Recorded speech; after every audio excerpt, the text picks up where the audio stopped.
Hi, everyone. This is Bree Farron, the Communications Coordinator for America250PA, which is the Pennsylvania Commission for the United States Semiquincentennial.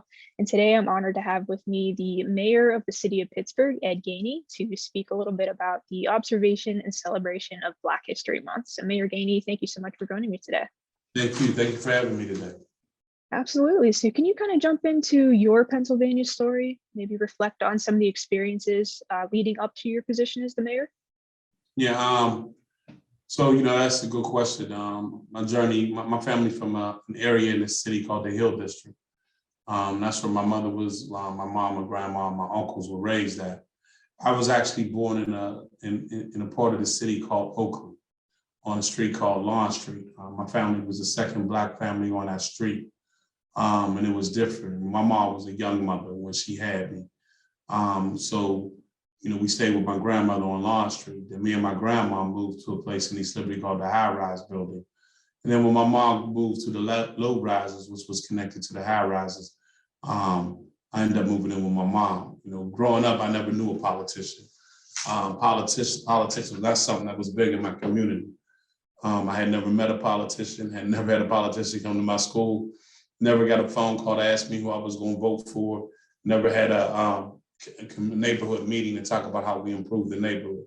So growing up, I never knew politics. I never met a politician. I got into politics as I got to Morgan State University. And my first day at Morgan State University, the professor asked me what I was doing there. And I was like, "You teaching, right?" And she was like, "Well, your lesson is not in the classroom. Your lesson is with your classmates." And Morgan State is a predominantly historical Black college and university. And we ended up marching down to City Hall because we wanted help in order to fight, in order to make sure that we had the proper resources for the school to improve. And that took state funding. And we had sit-ins, we had protests, and it was the first time that I'd ever seen anything like that. And during the protest, marching downtown, I ran into a gentleman named Kurt Smoke. Mayor Kurt Smoke. I didn't meet him up front, but just hearing him talking, explain how he would help us fight to get more resources for Morgan State University was inspiring to me. When you look at Morgan State today, you can see exactly where those investments have really grown the campus. Coming back home, I wanted to learn community development, and it was an organization called East Liberty Development, Inc. that had been closed down due to racial tensions in East Liberty. They were getting ready to open back up. And the gentleman that was opening, he was going to be the interim director named Wheeler Winstead. And so I went to him, I said, I'm willing to work for free if you teach me community development. I just want to learn. So if you give me the ability to learn, I'll work for free. But when y'all get some money, if you like my work, pay me. Definitely pay me. From there, I ended up working on, I called myself the gopher at East Liberty Development because I didn't know anything. Whatever they told me to do, that's what I did.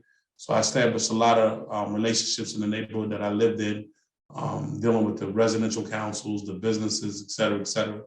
I ended up going to work for a state rep and ended up going to work for a mayor. And when I worked for a mayor, coming from the subsidized housing that I come from, a lot of us don't get an opportunity to work for a mayor's office. So I didn't see the mayor's office as a job. I seen it as an institution of higher learning because I wanted to learn as much as I could about the mayor's office. So if they threw something away, I would go get it and read it. I kept a file on every elected official in this region and every development that was going on. I wanted to understand how politics influenced political process, which influenced funding, which influenced neighborhood policies and development. And so having that opportunity to learn was great.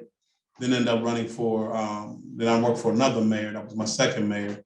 Then I ended up running for state representative. I served as a state representative for 8 years, and I really felt that I could make a difference running for mayor. It was the first time that I've been here all my life that I had seen through the peaceful protest, a city that was coming together. It was the first time in the peaceful protest I seen something that I've never seen before. Being from this region, people that's really from this region understand what I'm talking about. I seen Black and white. I seen straight and LGBTQIA, all marching together in the name of justice, whether that was environmental justice, social justice, criminal justice. The common denominator was the word justice. And it was energy that wasn't being organized. It was just organic. It was just happening. And it let me know that this city was beginning to go in a new direction. A city that was siloed through segregations, where people in our neighborhoods really didn't get to build bridges or even go in other people's neighborhoods. I was watching them break these invisible lines down and come together in the name of justice. And I thought that this is the city that I wanted to see that in. And that's why I ran for mayor. Absolutely. That's an incredible story. I appreciate you sharing that. So you briefly touched on it, but you were sworn in as the city of Pittsburgh's first Black mayor. Can you explain what that historic achievement meant to you personally?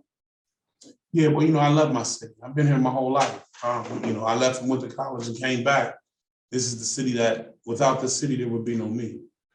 This city played an instrumental part of my life, but I also understood some of the challenges of the city. If you're from the city again, you know how siloed and segregated our communities are. You understand that in a major metropolitan city like Pittsburgh, we don't have a Black or Latino middle class neighborhood. And that's not by accident, it's by design. And so when people say, what does it feel to become the mayor of the city of Pittsburgh, the first African-American? One, I feel honored because I love this city. Two, it gives us an opportunity to see how we as a region can impact one another and build a city that's for all, and really understand why we're here and what we need to do.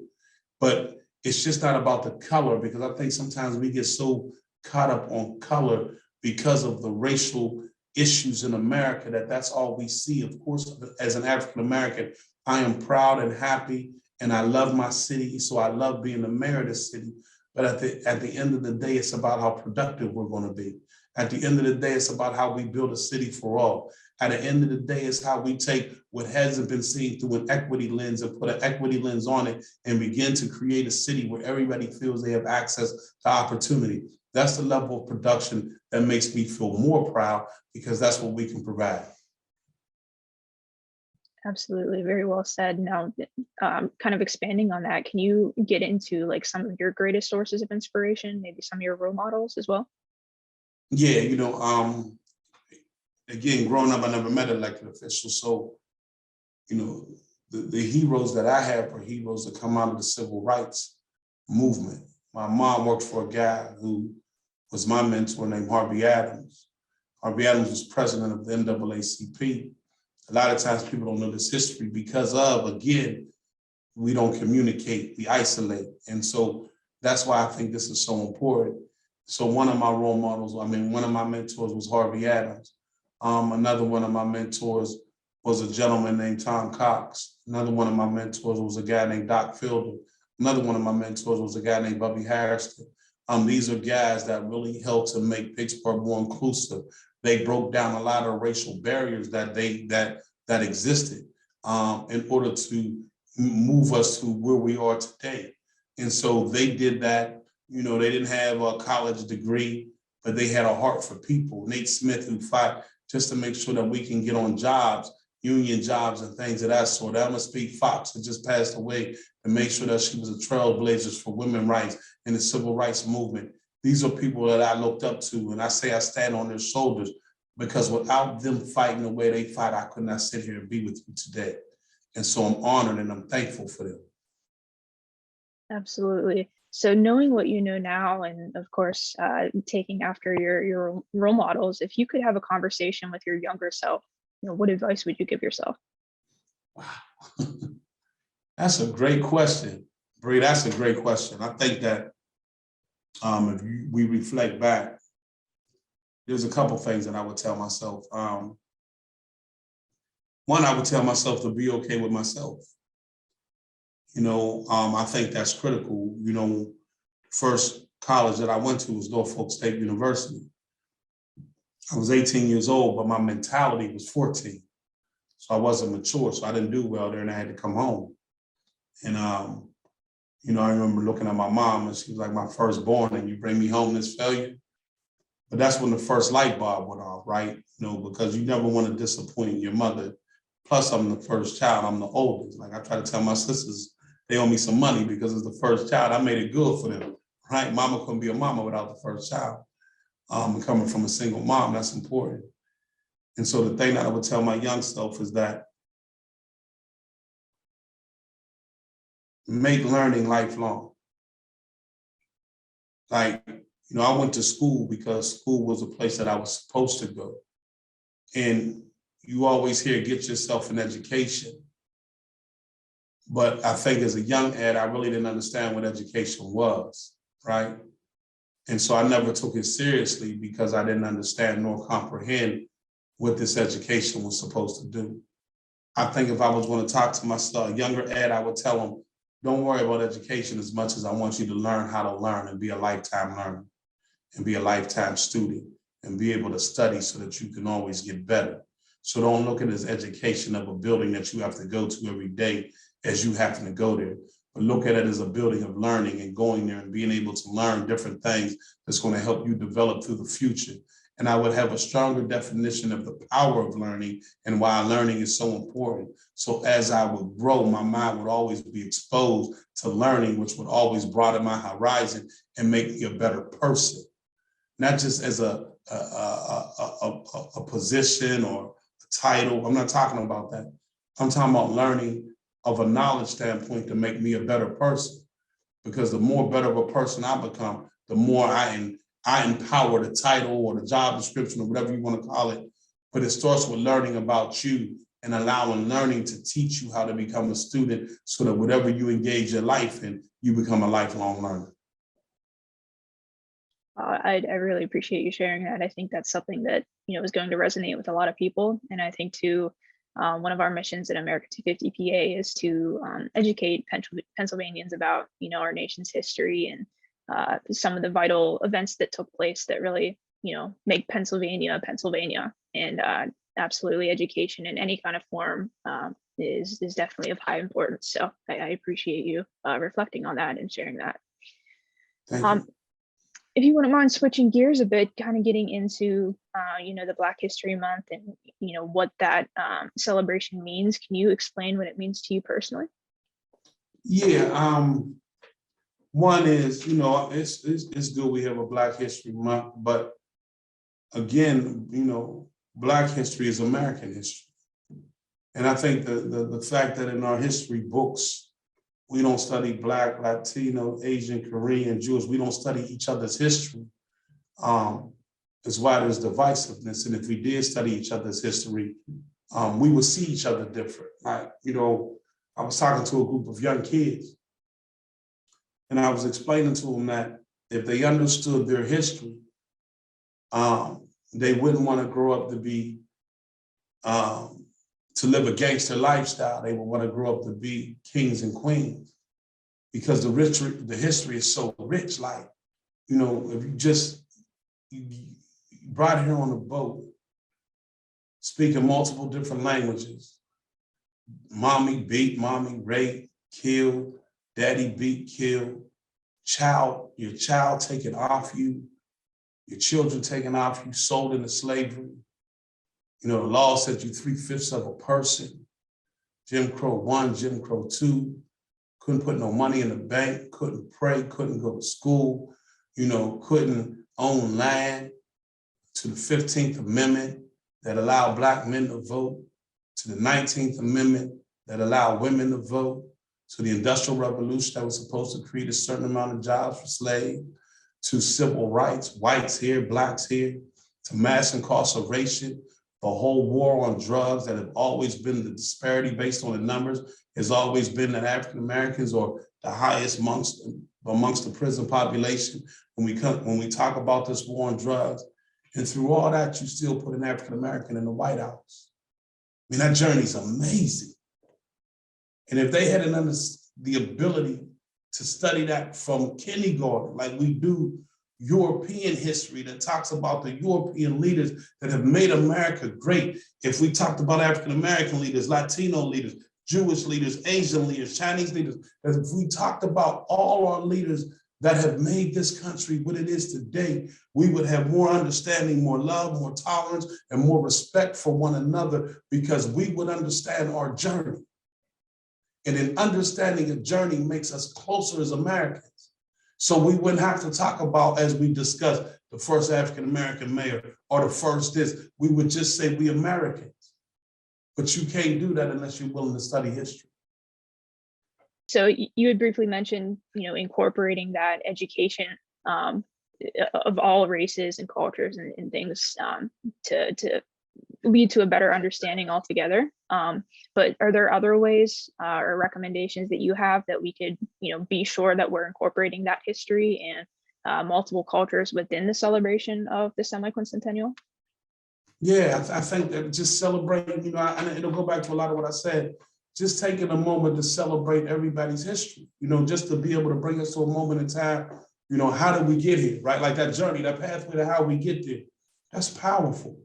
And Pennsylvania has such a powerful story to tell. And I think that level right there, do you know how much knowledge that would bring? You know how much interest that would bring? Whether we talk about Kelly Strayhorn, Teenie Harris, whether we talk about all the greats that have built Southwest Pennsylvania, it would be great to just have an understanding of how they did it and how their movement create this moment in time right now. It just didn't happen. This was a movement. And I don't think we celebrate our heroes from our state enough, Pennsylvania. We have some great heroes.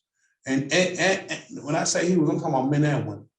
Let me be clear. We have some that if it wasn't for this sacrifice, then, like I tell people, it's welcoming to sacrifice a shared value that leads to a better life. It's welcoming to share that. And so if we shared our values, our stories, like I always like hearing stories from, the backgrounds of how people came. I think that's so powerful. Because a lot of times, and Bree, you probably ran into some people like this, not understanding their background is hard for them to look in the mirror. Look in the mirror and be able to see how proud they should be for how far they've come.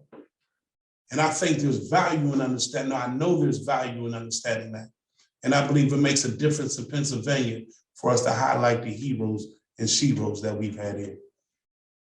Absolutely. No, very well said. And building off of that, one of our goals at America250PA is to engage every Pennsylvanian in every county. So what are some of the things or people or, activities that, you would like to see highlighted in Western PA within the celebration? Wow. That's a question, Bree. I think, one of the things that as we talk about Southwest Pennsylvania is that, I'm gonna look at the past to bring it to the future, is that, I always tell people Southwest Pennsylvania is in the East Coast state, but really is a Midwest region, right? We're more Midwest than anything. But we've always been the medium, we've always been the central, we've always been the connector between the Midwest and the East Coast through transportation.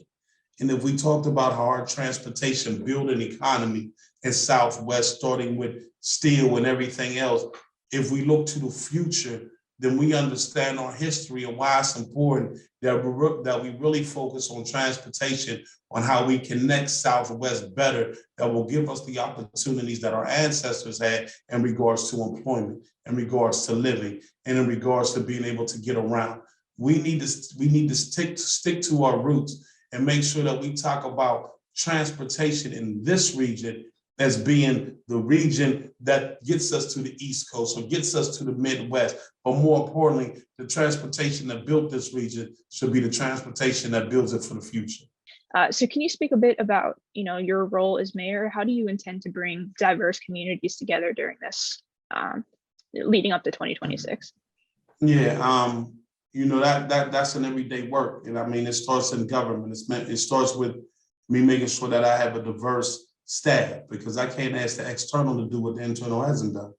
And so we've been intentional in bringing together a diverse staff, because I think that's important. I want people to see diversity in my staff. I want them to understand why it is important. That's number one.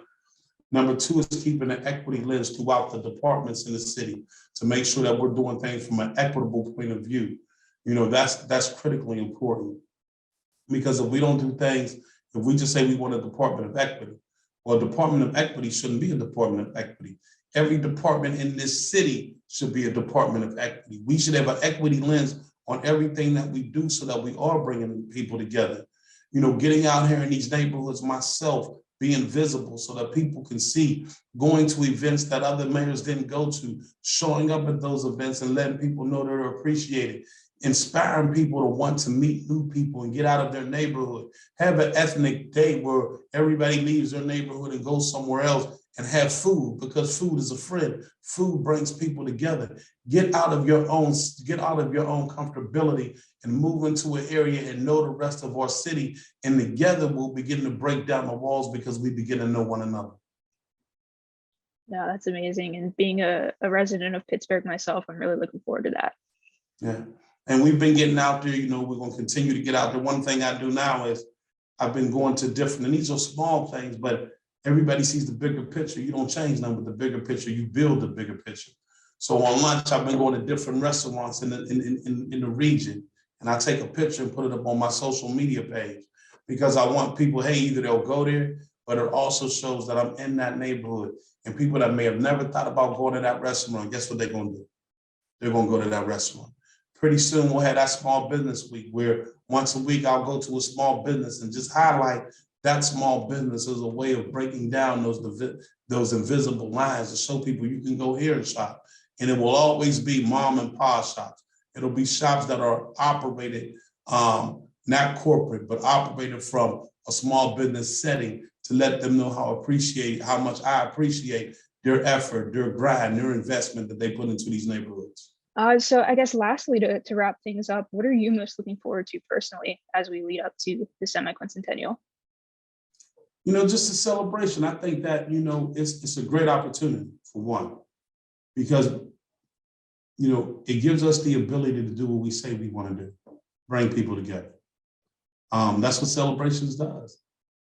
It'll show the level of diversity if done correctly that this region has. And I think that right now that is so important. Like that's a major infrastructure that we miss in Southwest Pennsylvania, you know that. And so to have the ability to build that level of infrastructure where everybody can celebrate just being from Pennsylvania, that could be a wonderful thing. Very well said. Is there anything else that you would like to add that, you know, perhaps we didn't discuss there? No, I just want to say thank you for the opportunity.